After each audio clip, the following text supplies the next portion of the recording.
Leadership has been instrumental in realizing this dream.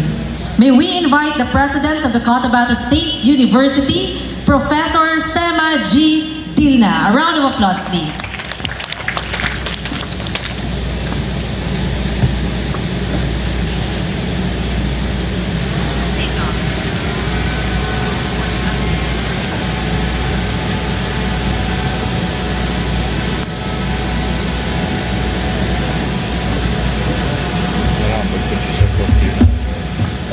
Hello.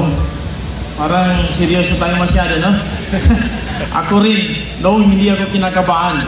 Ngayon, medyo kinakabahan ako at napipil ko. Imagine ko na para kong isang medical school student na first time ko mag-opera. Na ako isang ubigayni. Joke lang, ha? Sir, Dumama, with your permission, ha? Sir Chief Minister. A'udzu billahi minas syaithanir rajim. Subhanaka la ilma lana illa ma 'allamtana innaka antal alimul hakim. My courtesies, respect and salutation to very significant persons in attendance sa ating minamahal Ama ng Bangsamoro, Autonomous Region in Muslim Mindanao, the Honorable Chief Minister Abdul Rauf Makakwa, the Mayor para sa lahat, my idol long before, like a brother, Honorable Dato Muhammad Ali Bruce Matabalaw, City Mayor of Cotabato, the State Commissioner, our brother from Commission on Higher Education Central Office and in charge of Cotabato State University Board of Regents, Honorable Commissioner Dr. Desiderio R. Apag III, the USEC, ito siguro tatay ng mga doctors, pero mas bata pa kung titingnan ngayon, USEC Dr. Abdullah Dumama, senior ba o junior? Parang siyang junior, no? Saan si junior? Sir Dumama, thank you very much. As consultant lang ito si Sir, no? And a lead to this vision. The Chief of the Cotabato Regional and Medical Center, our partner, Dr. Ismael Dimarin, and of course, Dr. Jan Maliga, Dr. Nang of the CRNC as our Dean, the key officials of Cotabato State University, also the Board of Regents, key officials of the Cotabato Regional and Medical Center, fellows, ladies and gentlemen,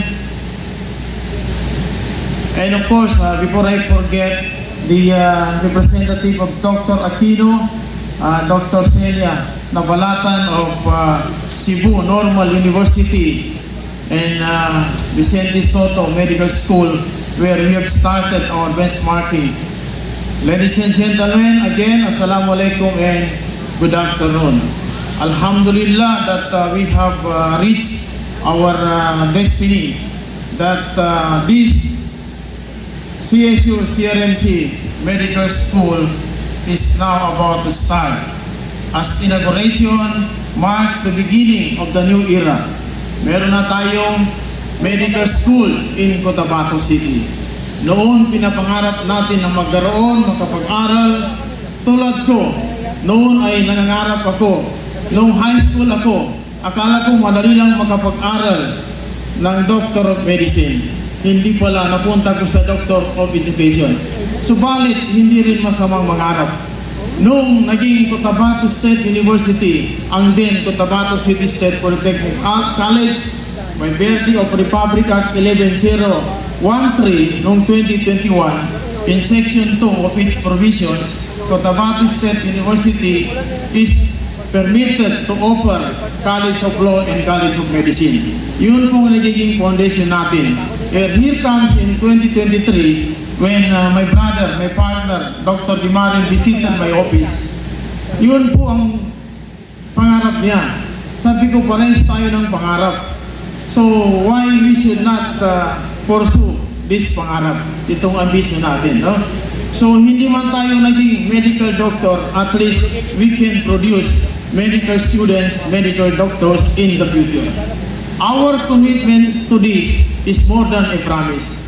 As can be seen in our memorandum of agreement, we have our responsibilities. And during our board of meeting, this second quarter, we have to bring this for its a long-term engagement. Kung pwede pang lifetime memorandum of agreement for partnership, yun po ang gusto ko, my brother partner, Dr. Limarin. Hindi na ito, no? Hindi na ito simpleng pangarap na meron sa atin. And of course, with the help of our leaders, dahil kung wala yung support nila, peace and order, yung scholarship ni Honorable Mayor at saka si Chief Minister Sir Magkakwa, yun po ang magpapabuhay sa ating CSU CRMC Medical School. Tulad ng sinabi ni Sir Brother Commissioner, we know in fact na ito po ay marami pang challenges. This is just a beginning. As what American President before Kennedy said, as what America can do for you. I do not ask what America can do for you, but ask what you can do for America. In the same manner, CSU CRMC, at its beginning, we have to ask ourselves, lalong-lalo na yung may mga kakayahan. Dahil ito po ay tulad ng isang batang bagong panganak. Mas marami pa siyang challenges, kaya dito nating tutulungan kung paano mabuhay itong CSU CRMC Medical School. At before I end, tayo po ay nagpapasalamat sa lahat ng ating mga key officials, sa ating CRMC officers din, ating political leaders, dahil ito ay hindi pangarap ng isa. Ito ay hindi effort ng isa, kundi ito ay collaborative efforts. Ito ay hindi dinaan sa competition, hindi dinaan sa pangsariling tiyaga, kundi ito ay efforts ng lahat. Wabillahi taufiq wal hidayah. Again, I congratulate everybody, especially the Bangsamoro people, for the beginning of this CSU CRMC Medical School. Thank you. Thank you so much, CSU President Dilna, Doctor of Education.